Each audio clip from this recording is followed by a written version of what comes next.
A diversidade de plantas que temos no nosso planeta, né, é gigantesca. E cada uma traz uma substância. Substâncias essas que podem ou não ter atividade farmacológica. Atividades farmacológicas que podem ajudar pessoas que estão precisando. Essas pessoas que estão sofrendo com dores ou com outros tipos de doenças, né? E vai trazer um alento para elas, trazer um tratamento ou até a cura. Hoje vamos conversar sobre o efeito de plantas de Michael Pollan, um autor renomado, super respeitado e, enfim, um grande influenciador, né, desses produtos naturais. Ele já tinha lançado um outro livro chamado Como Mudar Sua Mente, que virou série na Netflix, que é maravilhosa, vocês precisam ver. Enfim, vamos lá saber tudo sobre o efeito de plantas. Vamos lá! Recentemente, a Intrínseca, né, lançou eu acho que lançou mês passado, ou foi esse mês ainda, sobre o efeito de plantas, o novo livro do Michael Pollan. Eu acho que a Intrínseca que é detentora dos direitos dos livros do Michael. Tem um livro dele que é muito conhecido, que é Como Mudar Sua Mente, que é maravilhoso, só que tá esgotado. Intrínseca, por favor, né? Reimprime esse livro, que é maravilhoso. Esse livro, Como Mudar Sua Mente, eu vou deixar aqui a capinha, deu origem à série maravilhosa, homônima, né? De mesmo nome, Como Mudar Sua Mente. Eu assisti e fiquei assim de queixo caído. Esse livro, ele se debruça em três substâncias ali, a cafeína, o ópio, né? E também a mescalina. Essas três substâncias, ele vai contar um pouco da história de cada uma, a influência de cada uma na sociedade, o impacto tanto econômico, mas também social, e também algumas coisas relacionadas à política e essas plantas, né? E é bem interessante todo o jogo político que tem aqui. Além do mais, toda essa questão, né, da história, o que eu mais gostei desse livro foi a história por trás de cada uma. Aqui ele começa com o ópio, né? Inclusive ele faz uma introdução aqui excelente, maravilhosa, contando a relação dele com o ópio, porque lá, acho que na década de 80, ele é um jardineiro, né? Diz que tinha aquele dom de jardinagem. E o sonho dele era ter várias espécies na sua mini fazenda ali, né? No seu jardim. E diversas espécies, e uma dessas seria o ópio. Ele já sabia sim os efeitos do ópio, sobretudo porque era muito difundido, e por outro lado, o próprio governo norte-americano fazendo ali algumas intervenções no sentido de banir, né, algumas plantações de ópio para fins recreativos. Só que tem algumas controvérsias que o Michael Pollan vai pontuando ali, né, que eu achei bem interessante, porque na norma lá, no início da década de 90, é bem interessante que os Estados Unidos proibiu o plantio e a comercialização do ópio ali, né, da planta em si, né, que é o Papaver somnífero, que é a papoula. É bem interessante porque ele de certa forma, né, o governo ele não permitiu a comercialização da planta na sua íntegra ou partes, mas por outro lado ele permitiu a venda de sementes. Aí ele fazendo o seguinte raciocínio, que é uma coisa bem simples: se você tem a semente, por que você não planta? E foi o que ele fez. Ele plantou, nasceu lá e ele morrendo de medo que a polícia fosse lá e prendesse ele, tomasse a casa dele, aquela coisa toda, aquela confusão. Porque estava acontecendo de fato isso. Inclusive uma pessoa que ele conhece ali, aconteceu isso, né? Ele tinha uma plantação, acho que era uma única muda e dentro de casa. Só que esse homem escreveu um texto sobre essa planta e os efeitos dela e publicou, e eu acho que dava a entender que ele tinha sim esse cultivo, e a polícia foi bater lá, incriminou, enfim, deu uma sentença lá que não foi muito legal. Era no governo Clinton, ele até cita que no governo Clinton tinha essa mão mais dura, né, de focar nesses plantios, até também em outras substâncias ali, né? Aliás, outras plantas que geram também substâncias alucinógenas. Não sei se vocês sabem, mas o ópio ele conta essa história que eu acho maravilhosa. Eu, como farmacêutico, assim, eu devorei esse livro. Eu acho que eu li em 2 dias, gente. 2 dias. Eu não parava de ler isso aqui. Eu, como farmacêutico e um grande apreciador de produtos naturais, fitoterápicos, que eu adoro essa área, essa vertente da farmácia. Eu amei isso aqui de forma assim muito profunda, mesmo que você não seja da área da saúde ou da área da farmácia ou da química, eu acho que isso aqui é uma boa para ler. Primeiro porque o Michael Pollan, ele tem um dom de escrever de forma muito sucinta, muito didática, que qualquer um leigo que não é da área consegue entender. Aqui ele vai primeiro se debruçar na história do ópio.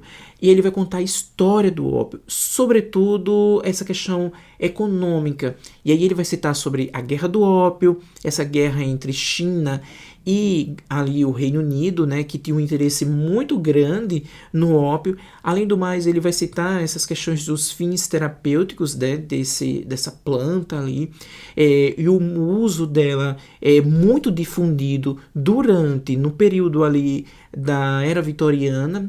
Dizem que até a Rainha Vitória fazia o uso do pó, do ópio.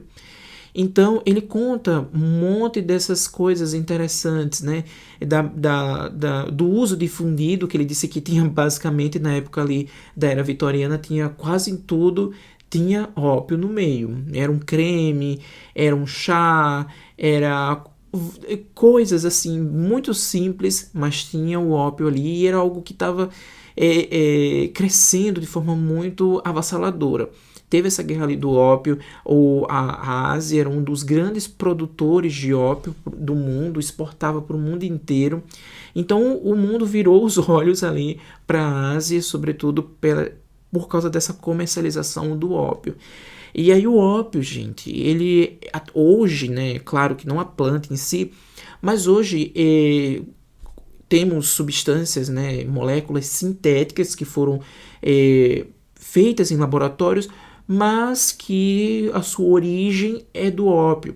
A gente chama hoje na farmácia os opioides, diversos opioides ali que amenizam a dor, retiram a dor, faz um tratamento, sobretudo para as pessoas ali que estão com doenças crônicas, câncer, né, em fase terminal, eles estão com muitas dores, um pós-cirúrgico que precisa de analgésicos fortes, doenças essas que acometem articulações, estruturas ósseas, que dão muitas dores, né, e com isso utiliza esses opioides que originou do ópio. Para vocês terem noção do quão importante foi e é para a medicina, para a farmácia, para a ciência. Então ele se debruça muito no ópio e essa relação dele com essa substância.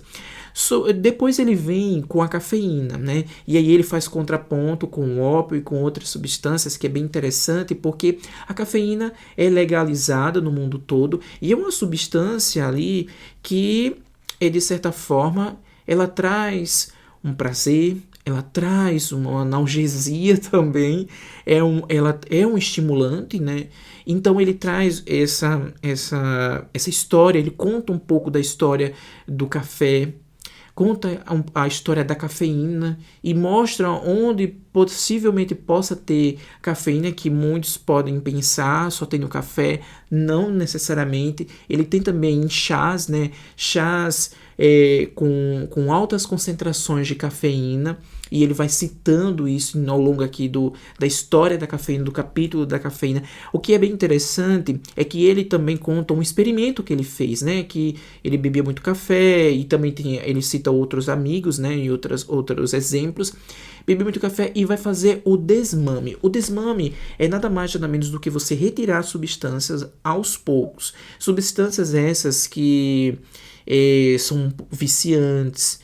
Acontece muito em medicamentos psicotrópicos ou alguns antidepressivos, esses que a gente com o final do tratamento, a gente precisa retirar de forma gradativa, a gente chama desmame. E aí ele fez o desmame da cafeína e ele vai contar esse relato que é maravilhoso, assim, é uma coisa belíssima, porque ele vai contar um pouco dos efeitos e, em contrapartida, essa questão da vigília, do sono excessivo, da baixa produtividade, porque não estava tomando mais a cafeína, e vai contar toda essa história, que é maravilhosa. Então, eu acho bem interessante, sobretudo você aí, que gosta muito de café, gosta muito de chás com alto teor de cafeína, né? O famoso chimarrão. Então, o chimarrão tem muita cafeína. E tem outros chás também, chá preto. Eu não lembro outros chás, mas tem um monte de chás que tem sim um alto teor de cafeína. Chá mate. Então, esses têm bastante cafeína. E ele vai citando isso, e é maravilhoso. Então, você que consome essas bebidas, né? Ele vai contar aqui essa história. E aí ele faz uma relação muito interessante com interesses econômicos, com interesses governamentais, né? Ele vai citar coisas aqui bastante polêmicas, né? O porquê o governo queria banir essas substâncias, né? Por isso e por aquilo, que aí vocês lendo vão entender. E aí ele vai também bater numa tecla que é bem interessante. Essa questão do governo querer barrar tanto algumas substâncias, que isso prejudica de certa forma a pesquisa, né, e o desenvolvimento de novos medicamentos e para ajudar pessoas. Ele vai citar essas coisas maravilhosas. Ele finaliza aqui com algo muito interessante, né? Que ele diz que tem que tem um interesse muito grande, um interesse bem recente dele com o peyote, né? Que é uma espécie lá de cacto. Ele vai citar essa questão da mescalina, né? Porque por isso que ele vai citar o peyote, que é algo bem interessante, né? Por que ele vai citar isso? Porque ele vai citar aqui os nativos norte-americanos, que é uma espécie, os indígenas norte-americanos, que eles usavam a mescalina ali, nessa substância da mescalina, para diminuir, né, ou amenizar. Eles faziam chás, infusões, esses indígenas, para diminuir ou amenizar os traumas da colonização, né? Foi bastante exacerbada aqui nas Américas por completo, tanto a América do Norte e a América Central e América do Sul, foi muito exacerbada. Então, para diminuir os traumas, né, desse colonialismo, né? Então eles tinham esse ritual. Ele vai citar toda essa história maravilhosa. E aí uma coisa que muito me chamou a atenção nesse capítulo sobre a mescalina é que ele vai citar o livro ali, né, do Aldous Huxley, aquele livro que eu até já citei várias vezes aqui, que é As Portas da Percepção, né? Que é um livro, vou botar até a capinha aqui, que é um livro que o Aldous Huxley fala a sua relação com essa substância. E aí quando ele consumiu, o quanto isso abriu a mente dele, né, de uma forma em que ele viu o mundo psicodélico. E aí ele vai trazer toda essa história da psicodelia, dos psicotrópicos e toda essa relação, né, dos nomes, da história em si. É um livro formidável, é uma aula sobre essas substâncias, é uma aula sobre a importância, retirando, né, se a gente quiser eliminar essas substâncias, mas é uma aula sobre a diversidade e a importância dessas plantas para a nossa sobrevivência, nós seres humanos, para a cura de doenças, amenizar dores e diversas outras coisas que têm uns fins terapêuticos gigantescos. Eu recomendo demais. É um livraço e, gente, super didático, tá? Você que não tem conhecimento nenhum sobre o tema vai curtir demais essa história, porque ele se debruça de forma muito didática e as histórias de cada uma dessas substâncias é de encher os olhos. Então, super recomendo, Sob Efeito de Plantas, de Michael Pollan. Uma outra dica que é interessante, né, porque juntamente nesse mês, quando a Intrínseca lançou Sob Efeito de Plantas, a Intrínseca também lançou o Império da Dor, que eu já vou separar aqui, eu quero já começar para ler, já quero começar a ler para ontem. Então, o Império da Dor, que vai trazer também um pouco da história desses opioides, que vem a origem ali do ópio, ele vai citar aqui uma confusãozinha sobre alguns opioides e o uso dele lá nos Estados Unidos, e tá tudo aqui dentro. Depois eu trago um vídeo sobre esse livro.